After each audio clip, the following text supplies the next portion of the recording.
두 가지 길이 있습니다. 하나는 생명의 길이고 다른 하나는 죽음의 길입니다. 복된 길이고 저주의 길입니다. 이 생명의 길은 하나님과 이웃을 사랑하는 겁니다.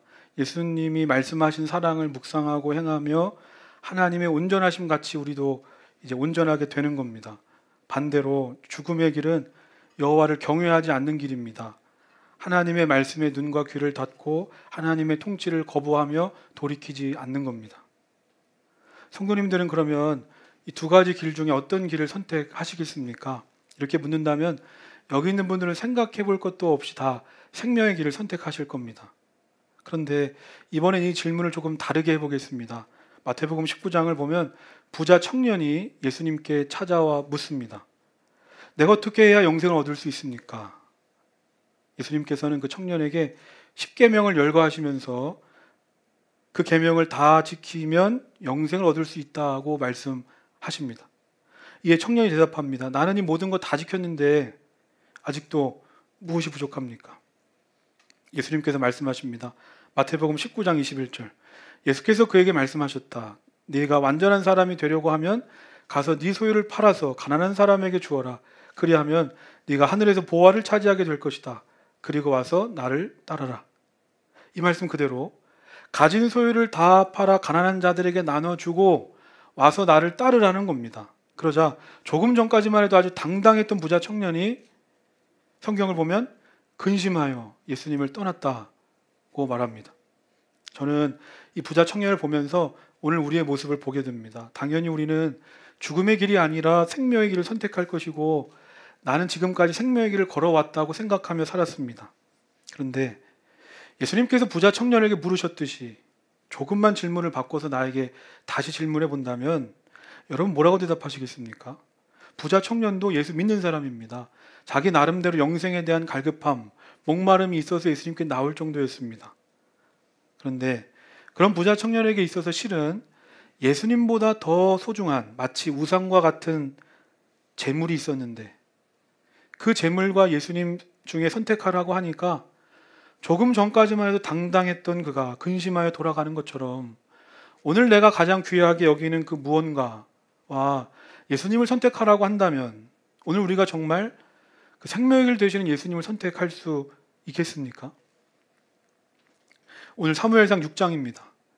오늘 본문의 얘기는 이스라엘 백성들이 전쟁에서 패배하고 이제 패배를 서력하고자 하나님의 언약궤를 전쟁터에 가져오면서부터 시작이 됩니다. 그런데 언약궤와 함께 싸웠던 블레셋과 2차 전쟁이 어떻게 됩니까? 승리하기는커녕 더 큰 패배를 하게 됩니다. 그로 인해서 엘리 대제사장이 죽고 심지어 언약궤까지 빼앗깁니다. 그런데 지난주 말씀을 보면 이제 블레셋 사람들이 이스라엘과의 전쟁에서 승리해서 전리품으로 가져온 하나님의 언약궤가 블레셋 땅에 가는 곳마다 재앙이 일어나는 겁니다. 블레셋 사람들이 믿었던 다곤 신상이 무너지기 시작하고 온 땅에 종기가 퍼져가면서 블레셋의 많은 사람들이 죽어갑니다. 그래서 어떻게 하는가? 오늘 말씀 1절부터 3절입니다. 우리 함께 읽겠습니다. 시작. 주님의 궤가 블레셋 사람의 지역에 머무른 지 7달이 되었을 때의 일이다. 블레셋 사람들이 제사장들과 점쟁이들을 불러놓고 물었다. 우리가 이스라엘 신의 궤를 어떻게 해야 좋겠습니까? 우리가 그것을 어떤 방법으로 제자리에 돌려보내야 하는지 알려주십시오.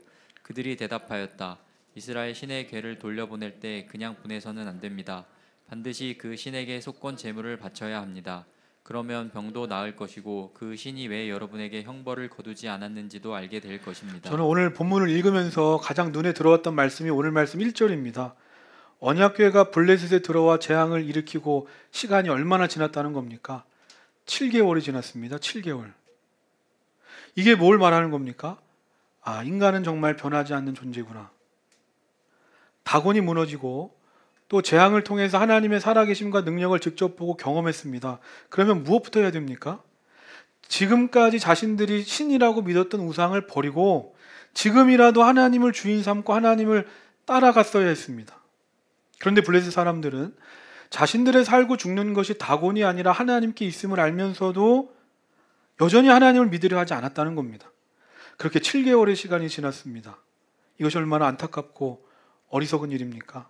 2절 말씀 한 번 더 보면 블레셋 사람들이 제사장들과 점쟁이들을 불러놓고 물었다. 우리가 이스라엘 신의 교회를 어떻게 해야 좋겠습니까? 우리가 그것을 어떤 방법으로 제자리에 돌려보내야 하는지 알려주십시오. 블레셋 사람들이 묻습니다. 우리가 이스라엘의 신의 교회를 어떻게 해야 좋겠습니까? 저는 이 물음을 이렇게 보게 됩니다. 우리가 어떻게 살아야 하겠습니까? 우리가 어떻게 살아야 하겠습니까? 그 사람이 누구든지 하나님을 만나면 모든 인간의 첫 번째 반응이 바로 이겁니다. 내가 어떻게 살아야 하겠습니까? 지금까지는 한 번도 이런 질문에 대해서 생각해 본 적이 없습니다. 그냥 내가 살던 대로, 살고 싶은 대로 살면 된다고 생각했습니다. 그런데 하나님을 만나는 순간 묻게 되는 겁니다. 내가 어떻게 살아야 하겠습니까? 오늘 말씀이 우리에게 보여주는 겁니다. 내 인생의 주인이 되셔야 할 하나님이 주인이 되지 않으시면, 하나님이 계셔야 할 자리에 하나님이 계시지 않으면 거기서부터 내 인생이 꼬이고 뒤틀리기 시작하는구나. 하나님 안에 살아야 할 우리 인간이 하나님과의 관계가 끊어지고 하나님과 멀어졌을 때, 하나님의 말씀에 불순종하고 내 뜻과 생각대로 살아갈 때, 그때 내 인생을 흔들고 파괴하는 재앙과 위기가 시작되는 겁니다. 블레셋 사람들이 깨달았습니다. 아, 이대로 살아서는 안 되겠구나. 무언가 내 인생에 근본적 변화가 필요할 것 같은데, 그런데 문제는 도대체 어디서부터 어떻게 내 인생을 바꿔나가야 될지를 모르겠는 겁니다. 우리가 함께 보고 있는 사무엘상의 배경이 되는 이 사사시대가 바로 이런 시대입니다. 우리 개인과 가정과 나라의 주인의 자리에 하나님이 계셔야 하는데 하나님이 계시지 않으니까 개인은 물론이고 모든 영역이 방황하고 흔들리면서 무너집니다. 지난주 예배 마치고 샘물 시간대에 말씀을 나누면서 한 청년이 물었습니다. 만약 이때 블레셋 사람들이 하나님을 나의 주인으로 믿었다면 어떻게 되었을까? 하나님 어떻게 하셨을까? 저는 하나님께서 이들에게 구원의 은혜를 베풀어 주셨을 거라고 믿습니다. 블레셋 사람들도 자신들이 이렇게 살아서는 안 될 것 같은데, 무언가 내 인생이 달라져야 할 것 같은데 생각은 했습니다. 근데 안타깝게도 내가 어떻게 해야 영생을 얻을 수 있겠습니까? 묻고 거기서 멈춰서 세상으로 돌아갔던 부자 청년처럼 블레셋 사람들도 딱 거기까지였습니다. 살다가 보면 우리가 믿었던 것들이 결국에 우리를 지켜주지 못한다는 걸 깨달을 때가 있습니다. 대단한 권력을 가졌던 사람이 하루아침에 허무한 최후를 맞이하는 걸 보면서, 또 많은 부를 가진 사람이 그 돈으로 행복을 사지 못하는 걸 보면서 우리는 깨닫습니다. 근데 문제는 내가 의지했던 그 모든 것들의 덧없음과 허무함을 보면서도 여전히 많은 사람들이 하나님께 돌아오지 않는다는 겁니다. 찬송가 310장 아 하나님의 은혜로 1절 3절 가사입니다. 아 하나님의 은혜로 이 쓸데없는 자 왜 구속하여 주는지 난 알 수 없도다. 왜 내게 성령 주셔서 내 마음을 감동해 주 예수 믿게 하는지 난 알 수 없도다. 이 가사 그대로입니다. 도무지 나로서는 이해가 안 되고 설명이 안 됩니다. 왜 내가 예수님을 믿고 내 마음이 예수님을 향하는지. 나도 블레셋 사람들과 별반 다름없는 사람인데 여전히 세상에서 방황하며 살아갈 사람이 바로 난데 왜 하나님은 이 세상의 많은 사람들 중에 나에게 이와 같은 놀라운 은혜를 베풀어 주셔서 하나님 앞에 나와 예배하고 하나님을 내 삶의 주인으로 모시려고 애쓰며 살아가는지 나는 알 수 없는 겁니다. 이렇듯이 우리의 삶에 이러한 영적인 갈급함과 목마름이 있다면 이것이 얼마나 귀중하고 소중한 것인가. 사람이 하루에 한 끼, 두 끼, 세 끼를 먹습니다. 그 이유는 배고프기 때문에 먹습니다. 신체가 건강하면 당연히 배고픔을 느낍니다. 그렇다면 영적으로 어떤가? 영적으로 우리가 목마르다, 갈급하다, 찬양을 하지만 정말 내 안에 그 영적인 갈급함, 목마름이 있습니까? 만약 지금 내 안에 영적인 갈급함과 목마름이 없다면 오늘 말씀 그대로 내가 어떻게 살아야 합니까? 생각을 하면서도 정작 우리 생명의 길을 향한 문을 열지 못하고 여전히 죽음의 길을 배회하는 블레셋 사람일 수 있다는 겁니다. 시편 119편 9절 12절 주보에 있는데 함께 읽겠습니다. 젊은이가 어떻게 해야 그 인생을 깨끗하게 살 수 있겠습니까? 주님의 말씀을 지키는 길, 그 길뿐입니다. 내가 온 마음을 다하여 주님을 찾습니다. 주님의 계명에서 벗어나지 않게 하여 주십시오. 내가 주님께 범죄하지 않으려고 주님의 말씀을 내 마음속에 깊이 간직합니다. 찬송을 받으실 주님, 주님의 율례를 나에게 가르쳐 주십시오. 오늘 우리가 어떻게 살아야 하겠습니까? 이대로 이렇게 살아서 되겠습니까? 시편 119편의 말씀이 우리에게 답을 주는 겁니다. 저는 우리가 이 말씀을 붙잡고 기도했으면 좋겠습니다. 하나님, 내가 어떻게 내 인생을 깨끗하게 하고 거룩하게 할 수 있겠습니까?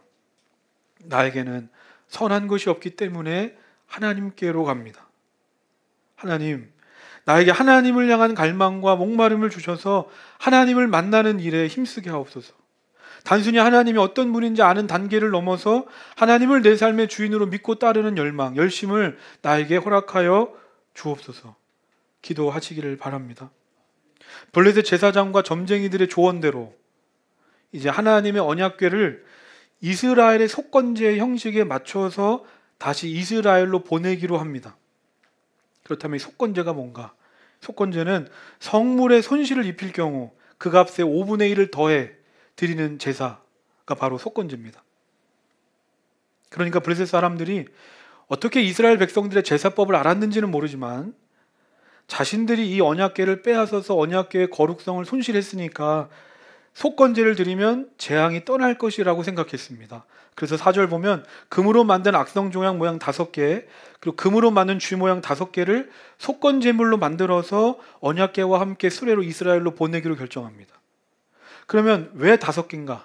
그 이유는 블레셋의 5도시를 상징하는 것이고, 왜 쥐 모양인가? 그것은 이들은 이렇게 생각했습니다. 블레셋의 악성 종양이 퍼진 건 쥐 때문에 전파된 거다 라고 생각해서 쥐 모양으로 만들어서 보냈다는 겁니다. 그리고서 7절부터 10절입니다. 우리 함께 읽겠습니다. 시작. 그러므로 이제 새로 수레를 하나 만들고 아직 멍에를 메어본 일이 없는 어미소 2마리를 끌어다가 그 수레에 메우고 그 송아지들은 떼어서 집으로 돌려보내십시오. 그런 다음에 주님의 궤를 가져다가 그 수레에 싣고 여러분이 궤를 가져온 허물을 벗으려면 속건 제물로 보내는 금으로 만든 물건들은 작은 상자에 모두 담아 궤 곁에 두고 그 소 2마리가 가고 싶은 대로 수레를 끌고 가도록 하십시오. 두고 보다가 그 소가 그 궤가 본래 있던 지역인 베세메스로 올라가면 이렇게 큰 재앙은 그분이 직접 우리에게 내린 것입니다. 그러나 소가 다른 곳으로 가면 그것은 그분이 우리를 친 것이 아니라 우리가 우연히 그런 재앙을 당한 것임을 알 수 있습니다. 그래서 사람들은 시키는 대로 새끼에게 젖을 빨리는 암소 2마리를 끌어다가 수레를 메우고 그 송아지들은 우리에 가두었다. 이 방금 읽은 말씀을 보면 블레셋 사람들이 하나님의 언약궤를 그냥 돌려보내는 게 아니라 자기들 나름대로 테스트를 시작합니다. 일반적으로 멍에를 메고 수레를 끄는 소는 숫소라고 합니다. 그런데 지금 블레셋 사람들은 숫소가 아니라 암소 2마리를 데려왔습니다. 그리고 그 암소의 새끼 송아지들까지 데려와가지고 분리를 시켜놓고 한 번도 멍에를 메어본 적 없는 어미소 2마리에게 멍에를 메어 수레를 끌게 합니다. 뿐만 아니라 언약궤는 지금 가장 가까운 접경 도시인 베세메스라는 곳으로 가는데, 출발하는 지금 현재 에그론은 평지인데 베세메스는 산지라는 겁니다. 그러니까 이 가파른 언덕길이 약 10km 정도, 그 경사가 심한 길을 수레를 끌고 가야 되는 어려운 환경입니다. 블레셋 사람들이 이렇게 판을 펼쳐놓고 테스트하기 시작합니다. 일반적 상황이라면 지금의 소들은 수레도 끌어본 적도 없고 또 옆에선 새끼 소들이 울고 있는데 어떻게 베세메스로 갑니까? 그러니까 우리 땅에 내린 재앙이 정말 하나님이 내린 재앙이라면 이러한 모든 상황과 환경을 넘어서 하나님의 언약궤가 베세메스로 갈 거고, 이것이 하나님의 일하심이 아니라 그냥 우연이라면 소들이 움직이지 않을 것이다. 결과가 어떻게 되는가? 12절입니다. 그 암소들은 베세메스 쪽으로 가는 길로 곧장 걸어갔다. 그 소들은 큰 길에서 오른쪽이나 왼쪽으로 벗어나지 않고 울음소리를 내면서 똑바로 길만 따라서 갔고, 그 뒤로 블레셋 통치자들이 베세메스의 경계까지 따라서 갔다. 암소들이 새끼들 생각에 눈물을 흘리면서도 좌우로 흔들리지 않고 곧장 베세메스를 향해 갑니다. 성경을 보면 울음소리가 들릴 정도였다. 그러니까 동물의 본능대로라면 주인이 채찍질을 해서든 뭘 하든 아마 새끼에게 갔을 겁니다. 아니면 멍에를 매는 것이 힘들어서 또 경사가 가팔라서 중간에 좌우로 흔들리거나 주저앉았을 겁니다. 그런데 그런 모든 본능을 넘어서 앞으로 가는 겁니다. 이것이 뭘 말해주는 겁니까? 하나님은 살아계시는구나. 보이지 않는 하나님의 손이 본능적으로 새끼에게 가야 할 소를 끌어다가 벳세메스로 향하게 가시는구나. 다곤신을 무너뜨리시고 온 땅에 재앙을 내리시며 소와 같은 미물까지도 자기 마음대로 하시는 그 하나님은 정말 능치 못함이 없으신 하나님이시구나. 성도 여러분은 위험이 닥쳤을 때 위기 가운데 무엇을 붙잡으십니까? 우리는 문제를 만났을 때 이제 문제를 만나고 어려움이 처하면 그때 하나님께 나와 기도합니다. 하나님 나를 도와주옵소서. 틀린 기도라고 할 수 없습니다. 어려운 가운데 눈물로 간절히 기도하는 것은 귀한 일이고 또 하나님은 우리를 도와주기를 원하십니다. 근데 한번 생각해 보자는 겁니다. 우리가 믿는 하나님이 내가 내 마음대로 다 결정하고 다 행동하고 나서 잘 안 되면 그때서야 기도하고 그러면 그 기도를 들으셔서 일하시는 하나님이라면 우리가 그렇게 믿고 생각하면 하나님도 딱 그 정도 하나님이라는 겁니다. 그런데 하나님이 내 안에 오셔서 나의 주인이 되어 주신다면, 그래서 나를 옆에서 도와주는 것 정도가 아니라 하나님이 직접 하신다면 어떻게 될까? 기적을 날마다 체험하는 삶을 살지 않겠습니까? 왜냐하면 내가 일하면 언제나 내 수준에 그치지만 하나님이 일하시면 언제나 하나님의 수준으로 완성되기 때문입니다. 김범군 목사님의 생명의 떡 오직 예수라는 책을 보면 우리에게 질문합니다. 혹시 당신도 하나님을 헬퍼로 알고 있지 않습니까? 하나님은 우리의 왕이십니다. 헬퍼가 아니라 왕이십니다. 하나님이 당신 삶에서 무엇으로 살아 계십니까? 왕입니까? 헬퍼입니까? 저는 저와 우리 모두가 인생을 살아가면서 소를 바라보는 게 아니라 하나님을 바라보시기를 소망합니다. 소를 바라보면 걱정부터 합니다. 야, 이 소가 멍에를 메어본 적도 없는데 멍에 메고 갈 수 있을까? 새끼들은 또 어떻게 관리해야 되나? 가파른 언덕길을 이 소가 갈 수 있을까? 그때부터 걱정과 염려뿐이지만 헬퍼를 넘어서 내 인생과 만물의 왕이 되신 하나님을 바라보는 순간 내 안에 소망이 생깁니다. 왕이신 하나님께서 어떻게 일하실까? 왕이신 하나님께서는 또 어떻게 이 일을 풀어가실까? 하나님께서는 어떤 것도 문제가 되지 않으시기 때문입니다. 누가 봐도 이 언약궤 사건은 하나님의 행하심이 분명했습니다. 더 이상 우연이다, 변명하거나 외면할 수 있는 일이 아니었습니다. 이처럼 우리 인간의 눈으로 봤을 때는 우연처럼 아니면 운이 좋아서라고 보여지고 생각될지 몰라도 하나님 안에서는 결코 우연이 없고 이 모든 것이 하나님의 섭리고 인도하심인 줄 믿습니다. 하나님께서 사람을 통해서 때로는 이와 같은 상황과 환경을 통해서 여러 번 반복적으로 나에게 말씀하시고 깨우침을 주실 때가 있습니다. 아니면 기도하는데 기도할 때마다 하나님께서 보여주시는 게 있고 예배 가운데 말씀을 들으면 나에게 주시는 감동이 있습니다.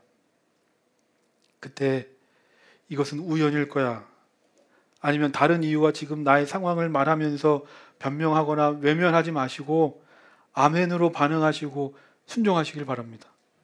왜냐하면 그것이 나를 향한 하나님의 뜻이고 부르심일 수 있기 때문입니다. 오늘 말씀에 나오는 벳세메스를 향해 가는 이 암소를 보면 어떻습니까? 암소가 자신이 나가겠다고 자원한 게 아닙니다. 끌려 나왔습니다. 그러면 암소가 그 일 잘할 것 같아서 나온 겁니까? 그렇지 않습니다. 멍에를 만져본 적도 없고 새끼를 관리해야 돼서 먼 길 가기도 어렵습니다. 상황과 환경, 여건, 형편 다 안 됩니다.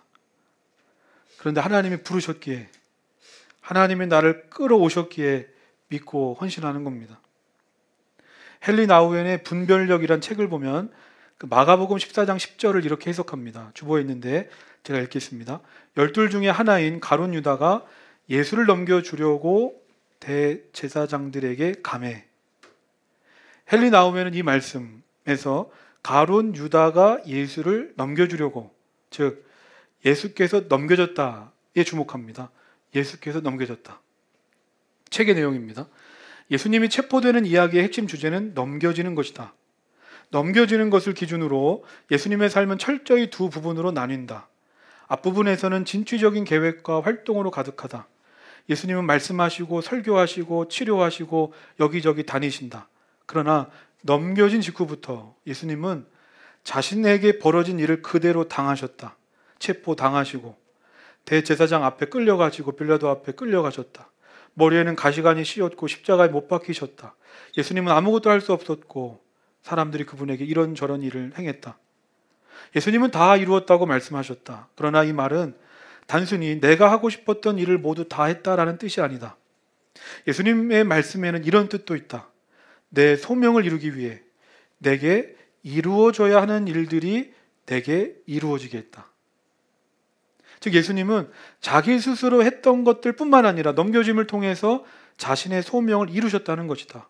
우리는 통제권을 쥐고 있으려는 문화에 사로잡혀 있다.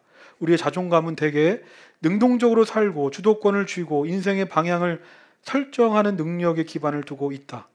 그러나 사실 우리에게 우리 인생에 대한 통제권은 별로 없다. 피부색, 국적, 사회적 지위, 혈통, 교육 대부분의 일이 우리에게 일어난다. 우리가 결정한 게 아니다. 그리고 우리의 종착지는 죽음이다. 능동의 삶 못지않게 피동의 삶도 우리의 소명으로 바라봐야 한다. 그것이 우리의 과제다. 앞날에 대한 통제권을 포기하고 하나님이 우리 삶을 규정하시도록 우리 자신을 내어주고 하나님이 어딘가로 데려가시기를 기다리는 것이다. 우리가 끌고 가는 삶에서 우리는 끌려가는 삶을 살아야 한다. 예수님이 가신 길을 따라가려면 우리 역시 자신을 넘겨줘야 한다. 그렇게 함으로써 우리에게 주어진 소명을 이룰 수 있다. 분명 우리의 자원함도 중요합니다. 그런데 자원함보다 하나님의 부르심이 먼저라는 겁니다. 암소의 힘으로 그 암소의 능력으로 가는 게 아니라 자신도 설명할 수 없는 이해할 수 없는 하나님의 이끄심에 의해 가는 겁니다. 세상이 나를 택하고 사용하는 게 아니라 하나님이 나를 먼저 부르셨고 택하셨습니다. 세상이 나를 몰아 여기까지 온 게 아닙니다. 하나님이 우리 한 사람 한 사람을 다 부르시고 택하셨습니다. 마지막으로 누가복음 9장 57절입니다. 그들이 길을 가고 있는데 어떤 사람이 예수께 말하였다. 나는 선생님이 가시는 곳이라면 어디든지 따라가겠습니다. 어떤 사람이 예수님께 찾아와 묻습니다. 나는 선생님이 가시는 곳이라면 어디든지 가겠습니다. 어디든지 가겠다는 겁니다. 대단한 고백 아닙니까? 그러자 예수님께서 그 사람에게 이렇게 말씀하십니다. 58절 우리 함께 읽겠습니다. 시작. 예수께서 그에게 말씀하셨다. 여우도 굴이 있고 하늘을 나는 새도 보금자리가 있으나 인자는 머리 둘 곳이 없다.